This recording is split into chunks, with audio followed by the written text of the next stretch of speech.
Hi, I'm Ziggy and welcome to Republic of Rugby. Today we'll be quickly looking at three great games that are on around the world. The first game is going to be the Wales-England game, which looks great. The next game is the South African Australia game, another great game, and also later on this evening is the Ireland-France game, which is also a pretty crucial game.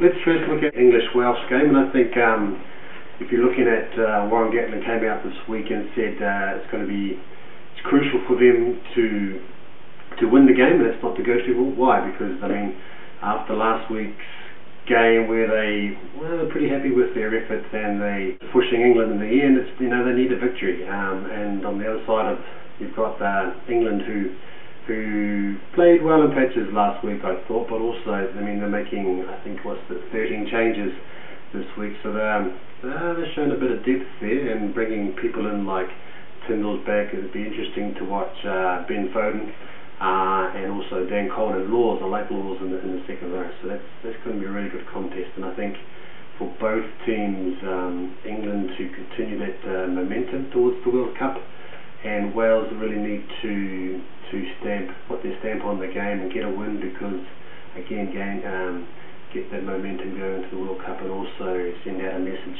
to other teams in the world that they are a contender. So I'm really looking forward to that game, which actually starts in about 20 minutes, so I'll let you know how we get on with that one. The next game is the South African and Australia game, and now this is I'm really excited about this game. Both sides, again, I think Australia coming off the loss against the All Blacks last week, we're looking to get back on track. They're pretty disappointed. They've been saying all week about the efforts, but moving forward, so again, it's interesting. If they lose today, it kind of really puts the pressure on them to the World Cup and coming into those games, because they've been built up. They're showing good form. They've got great players in there like Quade Cooper, the dazzling guys like Beale and Connor. But in the end, it's all about winning, isn't it? So if you're losing to the All Blacks and they lose to South Africa today, they'll be in a lot of trouble. So they really need to get stuck in today.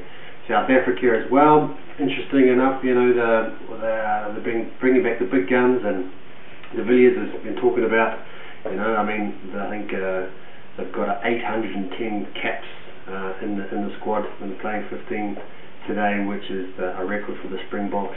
And I think they really need to get on track too, in the sense that obviously going to New Zealand and Australia with the strongest side, they say, obviously the results there weren't what they, not ideal. So really this is their first game that they need to get on track, and it's going to be a big effort required from them, I think, to tip the Australians. But I think they'll get there. I think I'm picking South Africa. Unless Australia can actually, because it's really that battle up front. So unless Australia can win that battle up front, win the battle of the contact, then and get on the front foot, which I don't think is going to be easy against South Africa. So I'm picking South Africa today against Australia, but it's going to be a cracker of a game. I think a lot at stake for both teams. The last game on today, later for this evening, is the France-Ireland game, which I think after the Australian game that's going to be a good follow-on from that. Again, I think Ireland would be pretty disappointed about. They should be pretty disappointed about their game last week. Scotland too, actually, to be honest. It was a pretty dull game.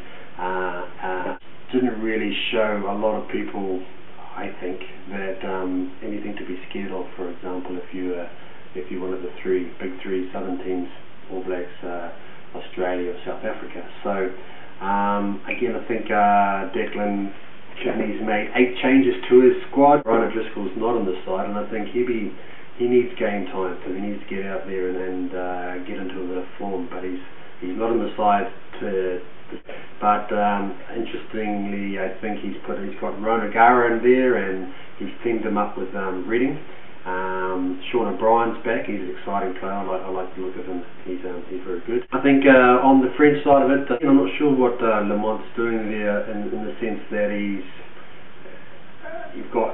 saying he's going to, this week the team he's putting out is going to be totally different to the team he's putting out. So he's like, he's been trying and helping and changing all these players over the last year or two even. So I think he really needs to get his combinations going there, going forth. Who's in France? I'm not sure why. I think last week Ireland didn't show us much that to get excited about. So hopefully they can actually turn that around and produce a bit of magic today. France is kind of an unknown quantity. It'd be interesting to see how they're going on. I think I'm going to pick France by 10. What do you think? Let us know.